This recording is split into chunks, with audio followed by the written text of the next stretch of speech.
అరుణాచలం చరిత్రను గురించి ఇప్పుడు మనం తెలుసుకుందాం. అరుణాచలం లేదా అన్నామలై తమిళనాడు రాష్ట్రంలో ఉంది. అరుణాచలం పంచభూత లింగ క్షేత్రాలలో ఒకటి. దక్షిణ భారతదేశంలో వెలసిన పంచభూత లింగ క్షేత్రములలో అగ్నిభూతమునకిది ప్రతీక. అరుణాచలం అనగా అరుణ అంటే ఎర్రని, అచలం అంటే కొండ, ఎర్రని కొండ అని తాత్పర్యం. అరుణ అంటే పాపములను పరిహరించున్నది అని అర్థం. తమిళంలో తిరువన్నామలై అంటారు. తిరు అనగా స్త్రీ, అన్నామలై అనగా పెద్ద కొండ అని విశ్లేషణ. ఇది చాలా గొప్ప పుణ్యక్షేత్రం. స్మరణ మాత్రం చేతనే ముక్తి నొసగే క్షేత్రం. కాశీ చిదంబరం కంటే మిన్నయని భక్తులు విశ్వసిస్తున్నారు.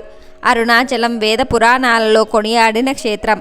అరుణాచలేశ్వర దేవాలయం శివాజ్ఞ చేత విశ్వకర్మచే నిర్మించబడిందని, దాని చుట్టూ అరుణమనేపురం నిర్మించబడిందని పురాణాలు తెలుపుతున్నాయి.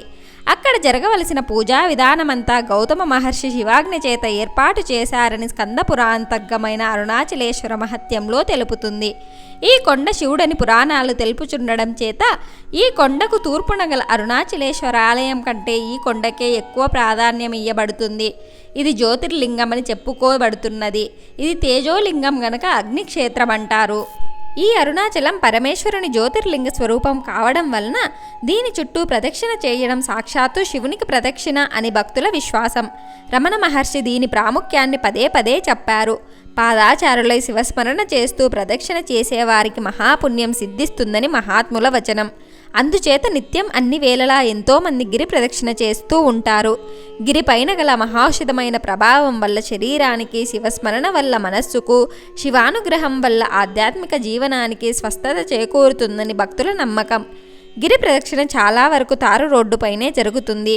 ఈ మధ్య కాలంలో గిరి ప్రదక్షిణ చేయడానికి వీలుగా రోడ్డు పక్కన కాలిబాట కూడా వేశారు.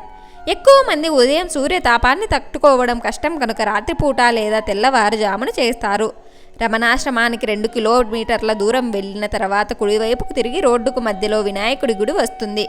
అక్కడ నుండి కొండను చూస్తే నందిలాగా కనిపిస్తుంది. గిరి ప్రదక్షిణ మొత్తం 14 కిలోమీటర్లు ఉంటుంది. అందులో దారిలో వచ్చే మొత్తం 8 లింగాలను మనం దర్శించుకుంటూ వెళ్ళాలి. అరుణాచలం గిరి ప్రదక్షిణ మహోన్నత ఫలితాలను ఇస్తుంది. గిరి ప్రదక్షిణ గురించి తెలుసుకుందాం. గిరి ప్రదక్షిణం చేసేటప్పుడు తీసుకోవలసిన జాగ్రత్తలు. గిరి ప్రదక్షిణ చెప్పులు లేకుండా చేయాలి. బరువు ఎక్కువగా ఉన్న వాటిని కూడా తీసుకెళ్ళకూడదు. గిరి ప్రదక్షిణ మొత్తం 14 కిలోమీటర్ల దూరం ఉంటుంది. ఉదయం పూట గిరి ప్రదక్షిణం చేయడం చాలా కష్టం. 9 లోపు ముగించుకోవడం మంచిది. గిరి ప్రదక్షిణ పౌర్ణమి రోజు ఎక్కువ మంది చేస్తారు. అరుణగిరి ప్రదక్షిణ మొదలు పెట్టాక ఎలాంటి కోరికలు కోరుకోకూడదు. చిల్లర తీసుకెళ్లడం మరచిపోవద్దు. గిరి ప్రదక్షిణలో నేరుగా శివాలయం అని ఉంది. దానికర్థం శిఖరానికి ఎదురుగా ఉన్న శివాలయం అని అర్థం. నిత్యానంద స్వామి ఆశ్రమం పక్కనే భక్త కన్నప్ప ఆలయం ఉంటుంది. గిరి ప్రదక్షిణ ప్రతిరోజు చేస్తారు. అరుణగిరి ప్రదక్షిణ చేసేటప్పుడు తలపైన టోపీ లాంటివి ధరించకూడదు. అరుణాచల గిరి ప్రదక్షిణలో తప్పనిసరిగా ఆది అన్నామలై దేవాలయం తప్పకుండా సందర్శించాలి. గిరి ప్రదక్షిణలో మీకు తోచిన సహాయం చెయ్యండి. ఎంత త్వరగా గిరి ప్రదక్షిణ పూర్తి చేశాము అనేది కాకుండా నిండు గర్భిణీ వలె నిదానంగా అరుణాచల నామస్మరణ చేస్తూ వెళ్ళండి. గిరి ప్రదక్షిణలో ప్రతి దేవాలయం వద్ద విభూది ప్రసాదం ఇస్తారు. అది తప్పకుండా తీసుకోండి. మీకు కుదిరితే ప్రదక్షిణలో కొద్ది మందికి అయినా అన్నదానం చెయ్యండి. విశేష ఫలితం కలుగుతుంది.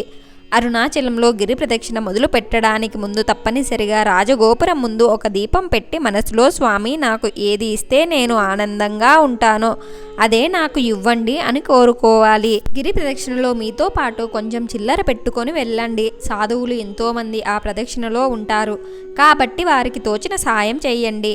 గిరి ప్రదక్షిణ మొత్తం తారు రోడ్డు కాబట్టి వీలైతే ఉదయం 10 లోపు పూర్తి చేయండి. సాయంత్రం 4 తర్వాత మొదలు పెట్టండి. గిరి ప్రదక్షిణలో రమణ మహర్షి ఆశ్రమం తప్పక సందర్శించండి. అక్కడ ఆశ్రమంలో ధ్యాన మందిరంలో ధ్యానం చేస్తే విశేషమైన మానసిక ఆనందం కలుగుతుందని అక్కడ ఉన్నవారు చాలామంది అనుభవంతో చెప్పారు. సంతానం కోసం, వివాహం కోసం కానీ గిరి ప్రదక్షిణలో దుర్వాస మహర్షి దేవాలయం పక్కన ఒక చెట్టుకు తాడు కడతారు. అది చాలా చక్కని ఫలితం ఇస్తుంది. గిరి ప్రదక్షిణ చేసేటప్పుడు సాధ్యమైనన్ని సార్లు గిరిని నమస్కరించు ఓం అరుణాచల శివ అని నామస్మరణ చేస్తూ వెళ్ళండి. గిరి ప్రదక్షిణ కేవలం మనం ఎడమ వైపున మాత్రమే చెయ్యాలి. ఎందుకంటే కుడివైపు దేవతలు, సిద్ధులు ఆశ్చర్య రూపంలో గిరికి ప్రదక్షిణ చేస్తుంటారు కాబట్టి మనం వారికి ఎదురుగా వెళ్ళకూడదు. అరుణాచల క్షేత్రానికి వెళ్ళినప్పుడు గుడిలో ఏ నామాలను స్మరించాలో సాక్షాత్తు ఆ పరమేశ్వరుడే నిర్ణయించారు. ఆ నామాలను గౌతమ మహర్షి ఉపదేశించారు. అరుణాచల క్షేత్రానికి వెళ్ళినప్పుడు గుడిలో లేదా గిరి ప్రదక్షిణలో ఈ నామాలతో పరమేశ్వరుని ప్రార్థన చేస్తే స్వామి ఎంతో ప్రీతి చెందుతాడు. ఇవి మొత్తం 89 నామాలు ఉంటాయి. రమణాశ్రమం అరుణాచలేశ్వర ఆలయానికి 2 కిలోమీటర్ల దూరంలో ఉంటుంది. అరుణాచలం వెళ్ళిన వాళ్ళు రమణ మహర్షి ఆశ్రమాన్ని సందర్శిస్తుంటారు. అక్కడ స్థానికుల కంటే విదేశీయులే ఎక్కువగా కనిపిస్తారు.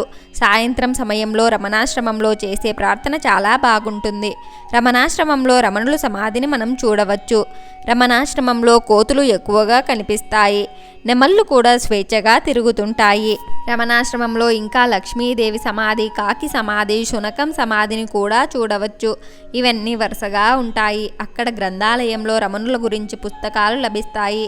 ఆశ్రమంలో ఉండాలంటే ముందుగానే వసతి కోసం నమోదు చేసుకోవాల్సి ఉంటుంది. అరుణాచలం చెన్నైకి 185 కిలోమీటర్ల దూరంలో ఉంది. చెన్నై నుంచి బస్సు, రైలు సౌకర్యం ఉంది. చెన్నైలోని కోయంబేడు బస్సు నిలయం నుండి అరుణాచలం చేరుటకు 4 నుండి 5 గంటల సమయం పడుతుంది.